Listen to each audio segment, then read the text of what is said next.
Welcome to Asset Television, your best station for news, politics, business, sports and entertainment. Your one-stop channel, Asset Television. Hello and thanks for staying with us on Assets Television. Welcome to the news. I am Eugenia Solomon. First, the headlines. Federal government approves medium-term expenditure framework for 2025 to 2027. Late Chief of Army Staff Tarid Lagbaja's remains arrive Abuja for burial. Nigeria, Cote d'Ivoire, 13 others secure spots as qualifiers intensify. In other news, in detail. The federal government on Thursday approved the Medium-Term Expenditure Framework MTEF for 2025 to 2027 and Fiscal Strategy paper. According to the MTEF, the proposed 2025 budget size is 47.9 trillion naira, with new borrowings of 9.22 trillion naira. The Minister of the Budget and Economic Planning, Abubakar Bagudu, told State House correspondents after this week's Federal Executive Council meeting in Abuja. According to Bagudu, the Federal Executive Council approved a memorandum by the Ministry of Budget and Economic Planning, which was presented by the Director General of the Budget Office, Tanimu Yakubu, on the Medium-Term Expenditure Framework and Fiscal Strategy paper for 2025 to 2027. The disclosure comes after weeks of delay as President Bola Tinubu prepares to present the 2025 appropriation bill to the National Assembly, his second since assuming office in May 2023. The MTEF, a critical tool the federal government uses to outline its fiscal strategy over 3 years, establishes macroeconomic assumptions and targets that guide national budgeting. It also includes projections of key economic variables such as oil prices, exchange rates, inflation, and growth rates. For the 2025 to 2027 period, the MTEF sets out parameters including an oil price benchmark of $75 per barrel and oil production target of 2.06 million barrels per day, an exchange rate of 1,400 naira to the US dollar, and a GDP growth rate of 4.6%.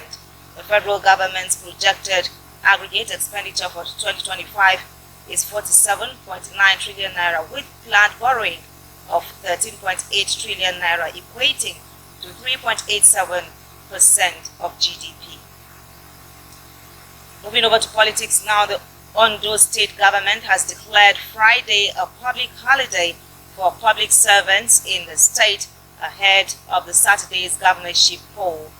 This was disclosed in a statement on Thursday titled Declaration of Friday, November 15, 2024 as Work-Free Day in Ondo State, signed by the Permanent Secretary, Office of the Head of Service, F. Ayodele. The government said the move was to enable public servants in the state to travel to their various communities to exercise their civic responsibilities. Now, ahead of the Ondo State governorship election on Saturday, security agencies have reinforced measures to ensure a peaceful electoral process, deploying extensive personnel and resources to maintain law and order across the state. The Defense Headquarters announced the deployment of troops to the border areas of flashpoints in the coordinated efforts to support the Nigeria Police Force and ensure the smooth conduct of the election. According to the Director of Defense Media Cooperation, Major General Buba Edward, the deployment is meant to deter any interference with the voting process and keep troublemakers at bay. 17 political parties are fielding candidates in the election, but it is expected to be a straight contest between the incumbent Lucky Aiyedatiwa of the All Progressives Congress and Agbola Ajayi of the People's Democratic Party. Now the Governing Council of the Federal University Lokoja has approved the dismissal of 4 lecturers on account of examination and sexual misconduct. The Governing Council gave the approval at its second council meeting on Thursday. This is coming on the heels of the investigation following allegations of examination malpractices and sexual harassment leveled against the lecturers last year.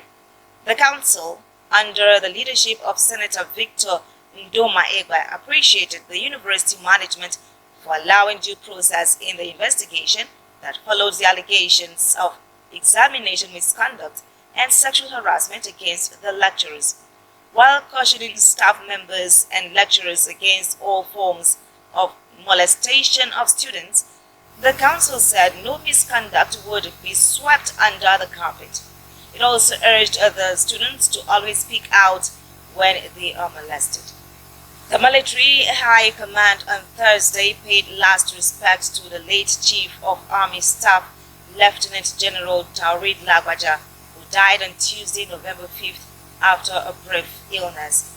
Lagbaja's corpse departed for Abuja on Thursday morning, shortly after top military personnel and other dignitaries, including the Deputy Governor of Lagos State, Dr. Obafemi Hamzat, and other dignitaries paid their last respect in his honor at the Air Force wing of the Murtala Muhammad Airport in Ikeja. The body, which was brought from a mortuary in the state, arrived at the Nigerian Air Force wing at exactly 9 a.m. and was received by soldiers of the Guards Brigade, who held a military parade on the strip of the Air Force wing. At the Lagos end, the ceremony lasted for close to 2 hours and was also attended by representatives of the Military Wives Association and some members of the deceased's family. His remains later arrived at the Nnamdi Azikiwe International Airport in Abuja at exactly 12:16 p.m. in preparation for his final interment. Upon arrival at the Abuja airport, a guard of honor was accorded the body with top military officers on the ground to receive it. The deceased, according to the Director of Army Public Relations, Major General Onyema Nwachukwu, would be buried at the National Military Cemetery in Abuja today, Friday.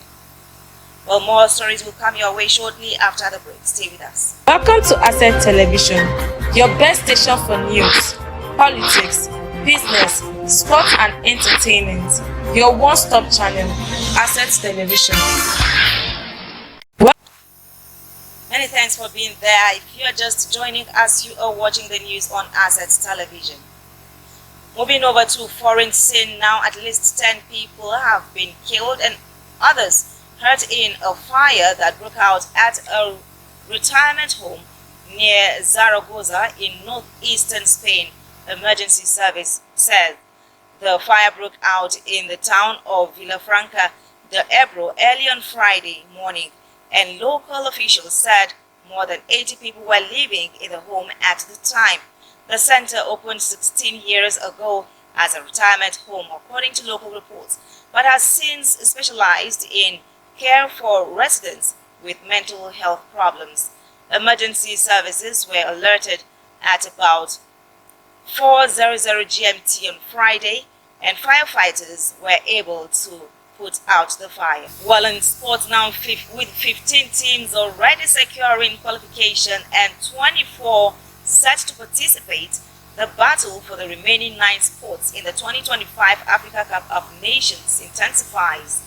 The tournament, which will be hosted by Morocco next year, December 2025 to January 2026, as obtained from the CAF website, promises fierce competition as the road to the finals narrow.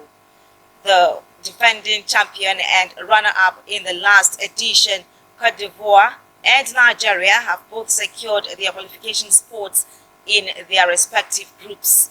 Nigeria, South Africa, Tunisia and Uganda all confirmed their places on Thursday, some benefiting from other results in the latest round of qualifiers. Tunisia clinched a dramatic 3-2 victory over Madagascar, courtesy of Ali El Adis, stoppage time header, ensuring their record 18 consecutive AFCON appearance. Meanwhile, Gabon qualified from Group B without playing as their closest rival for Central African Republic lost 1-0 to Lesotho. South Africa and Uganda also advanced without taking to the pitch, commenting the top two places in Group K after Congo fell 3-2 to South Sudan. For Nigeria, a 1-0 win, while Libya over Rwanda earlier in the day secured their top two finish in Group D. On a sad note now, the Super Eagles goalkeeper Stanley Nwabali has lost his father. Well, Nwabali took to Instagram on Friday to mourn his father, sharing a post accompanied by a tearful emoji.